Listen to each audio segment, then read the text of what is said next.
I stole a look at my neighbor's garden. Obviously, he had done nothing. The horrible grayish-green lichen which was choking the life out of his garden would soon be infesting my beautiful, expensive shrubs, my roses and my beloved pear tree, if it hadn't already. Jerk. I knew things had been going downhill for him ever since Marie, his wife, left him, and I needed to make allowances. He had been looking terrible, but he needed to snap out of it and take responsibility. Honestly, I had been surprised Marie had put up with him for so long as she had, if you ask me. I walked over to the short fence between our gardens and called out, "Hi, John," taking a closer look at the dying plants. The lichen had a rough, fuzzy texture and seemed to have spread over 2/3 of the garden.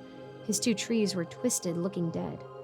The thick, grayish-green deadly mat was less than a yard away from our fence. In fact, it was hard to tell where the lichen ended and dull spring grass began, and I was quite sure too late to do anything about.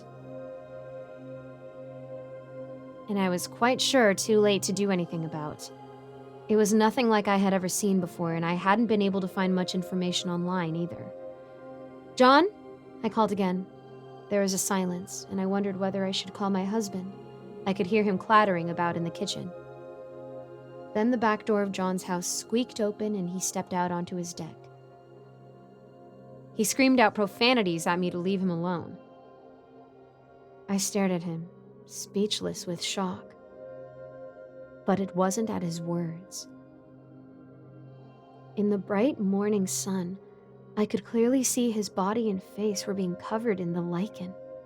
I could see the stuff sprouting vibrantly along his deck, over his feet, and crawling up his legs. As he moved towards me, the lichen was already reaching his thighs and moving upwards. There was growth on his hair, too, and it was spreading down already, almost covering his forehead. It didn't impede his movement. He strode towards me while I remained rooted and unable to turn and flee, even to call out for help. He screamed at me some more, asking if I knew what it was like to have my heart shattered, and screaming some unchoicely words at me. The lichen spreading further around his eyes and nose, already covering his torso. "This is what a broken man looks like. Enjoy! You must be loving it!" he shouted, again cursing at me.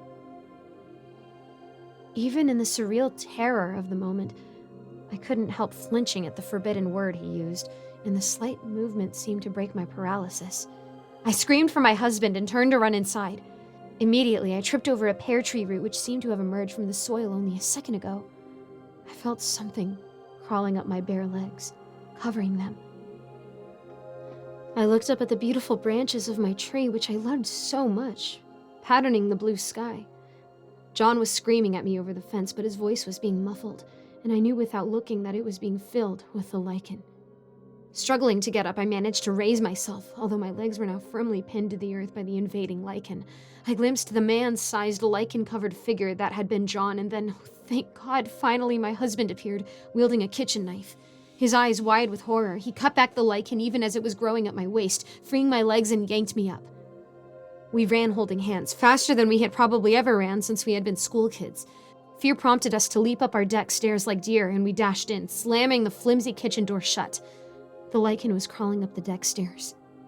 We looked at each other, and without a word ran to the front door, with a brief pause to grab our phones and wallets. Within 5 minutes, we were driving down the street. The front of John's house was already entirely covered. And we knew ours would be too, soon. It was a long time before we could return to our neighborhood, finally free of the inexplicable deadly invasion which had originated from our neighbor's property, and resettle back into our house. It was a long time before we could return to our neighborhood, finally free of the inexplicable deadly invasion which had originated from our neighbor's property, and resettled back into our house. The pear tree had survived the attack, but the first morning back, as I stood in the kitchen looking at our garden and the tree, I knew I would never go out again to enjoy it as I used to. We moved into a condo soon after.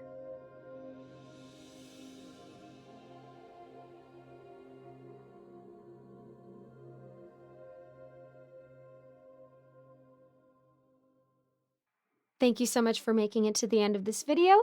A quick shout out to my patrons, Old Penguin, Rinku Star, Melissa Perez, Icy Narrates, Seven Cities Journalist, Cupcake Hips, Eric Cifuentes, Alonso, Austin My Love, Ellie Hutmeyer, Jesse Hartley, Lawrence Wallen, Mr. Sankofa, and William Hartley. I always try to link a different charity in the description, so go ahead and check that out. I'm also going to start having more things on my Patreon soon, so keep your eyes peeled. And as always, I'd love to know how I can be praying for you, so go ahead and drop a comment and let me know how I can do that. Thank you so much, and I hope to see you in the next video.